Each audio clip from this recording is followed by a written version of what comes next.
పెద్దొడ్డిలో ముద్రాయి సంఘానికి సంబంధించినటువంటి కొంతమంది పెద్ద మనుషులు పెద్దొడ్డికి సంబంధించిన బొమ్మరాజ్ చెరువు కబ్జా గురవుతుందని కంప్లైంట్ చేయడం జరిగింది.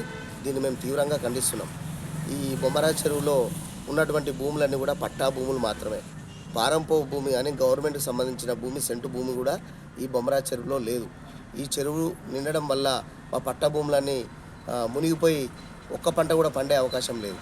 గతంలో తూములు 2 ఉన్నాయి. ఈ బొమ్మరాజ్ చెరువు తూములు ఇడవడం వల్ల నీళ్లు వెనకకు తగ్గి మా పంటలు వండేవి మా పట్టా భూములలో. కానీ ఈ తూములను మూసేసినటువంటి ఈ ముద్రాజ్ సోదరులు చేపలు పట్టుకొని వాళ్ళు మాత్రమే వాళ్ళ సామాజిక వర్గం మాత్రమే అభివృద్ధి చెందే విధంగా వాళ్ళు చేపలు పట్టుకొని మా పంట భూములన్నీ కూడా నాశనం చేయడం జరుగుతుంది. కాబట్టి దీంట్లో కబ్జాకు ఏం గురికాలేదు.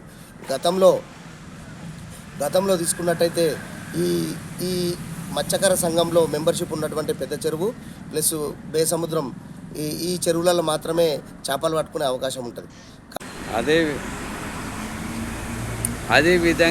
అదేవిధంగా నా మీద ఐలయ్య కబ్జాకు గురి చేసిందని చెప్పేసి వాళ్ళు ఆరోపణలు చేస్తూ ఉన్నారు. ఎక్కడైతే నేను కబ్జా చేసినో, ఎవరి భూమి నేను కబ్జా చేసినో అది కూడా తీసుకొచ్చి కచేరీ దగ్గర నిరూపించాలని చెప్పి కోరుతున్నాను.